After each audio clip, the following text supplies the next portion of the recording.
Hello student, मैं मोहसिन खान, प्रवक्ता भौतिक विज्ञान, एएसएन जीनियस इंस्टीट्यूट, सिवड़ी बाजार, Jhansi, Bundelkhand. Students, last topic में हम लोगों ने आवेश का क्वांटीकृत सिद्धांत पढ़ा।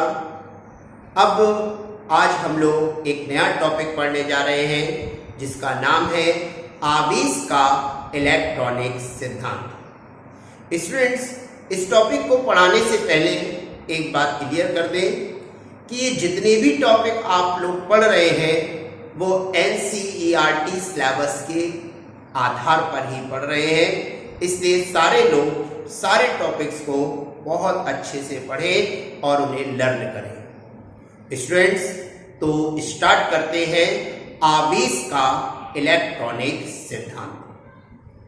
आवेश के इलेक्ट्रॉनिक सिद्धांत के अनुसार प्रत्येक पदार्थ छोटे छोटे कणों से मिलकर बना होता है जिन्हें अणु कहते हैं। अणु परमाणु से मिलकर बना होता है और परमाणु के बीचों बीच एक ठोस भाग होता है जिसे नाभिक कहते हैं। नाभिक के अंदर प्रोटॉन व न्यूट्रॉन उपस्थित होते हैं। याद रखें, प्रोटॉन धनावेशित होता है जबकि न्यूट्रॉन उदासीन होता है, अतः नाभिक धनावेशित होता है। नाभिक के चारों ओर वृत्तीय कक्षाएं होती हैं और इन कक्षाओं में इलेक्ट्रॉन चक्कर लगाते रहते हैं। हम जानते हैं इलेक्ट्रॉन पर ऋणावेश होता है, इस प्रकार नाभिक में जितना धनावेश होता है कक्षाओं में उतना ही ऋणावेश होता है, अतः परमाणु उदासीन होता है। एक बार दोबारा पढ़ते हैं, इसको समझते हैं। हम लोग सबसे पहले लिखेंगे प्रत्येक पदार्थ छोटे छोटे कणों से मिलकर बना होता है जिसे अणु कहते हैं। याद रखें, अणु जो होते हैं ये परमाणु से मिलकर बने होते हैं। परमाणु के बीचों बीच एक ठोस भाग होता है और इस ठोस भाग को नाभिक कहते हैं। नाभिक के अंदर प्रोटॉन व न्यूट्रॉन उपस्थित होते हैं। हम जानते हैं प्रोटॉन हमेशा धनावेशित होता है जबकि न्यूट्रॉन उदासीन होता है, अतः नाभिक हमेशा धनावेशित होता है।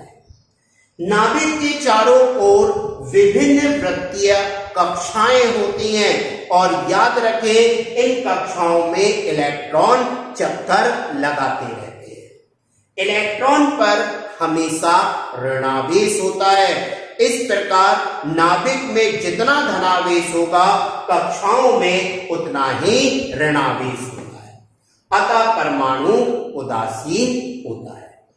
याद रखें, आगे हम लोग क्या लिखने जा रहे हैं?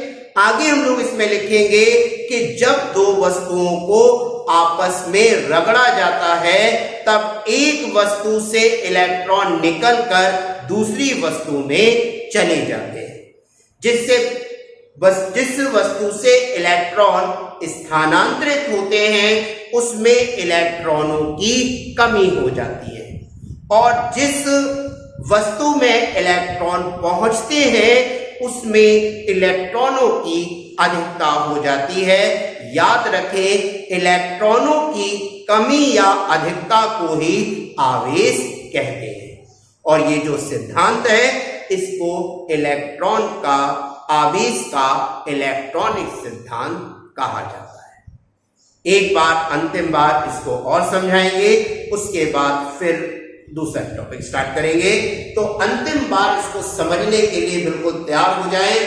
सबसे पहले हम लोग इसमें क्या लिखेंगे कि प्रत्येक पदार्थ छोटे छोटे कणों से मिलकर बना होता है जिसे अणु कहते हैं। याद रखें, ये अणु परमाणु से मिलकर बना होता है। परमाणु के बीचों बीच एक ठोस भाग होता है जिसे नाभिक कहते हैं। नाभिक के अंदर प्रोटॉन व न्यूट्रॉन उपस्थित होते हैं। याद रखें, प्रोटॉन धनावेशित होता है जबकि न्यूट्रॉन उदासीन होता है। अतः नाभिक धनावेशित होता है। याद रखें, नाभिक के चारों ओर वृत्तीय कक्षाएं होती हैं और इन वृत्तीय कक्षाओं में इलेक्ट्रॉन चक्कर लगाते रहते हैं। याद रखना इस बात को भी कि इलेक्ट्रॉन पर हमेशा ऋणावेश होता है। कौन सा आवेश होता है? ऋणावेश। इस प्रकार नाभिक में जितना धनावेश होता है कक्षाओं में उतना ही ऋणावेश होता है। अतः पूरा परमाणु उदासीन होता है।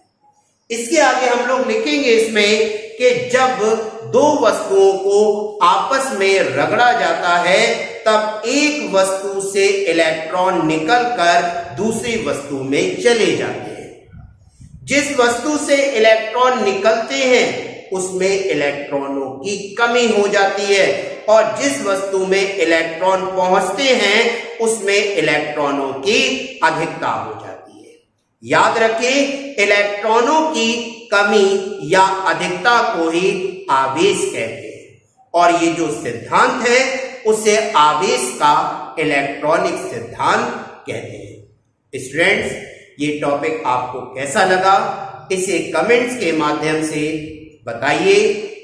इस चैनल को सब्सक्राइब कीजिए, लाइक कीजिए, कमेंट कीजिए। जय हिंद, जय भारत।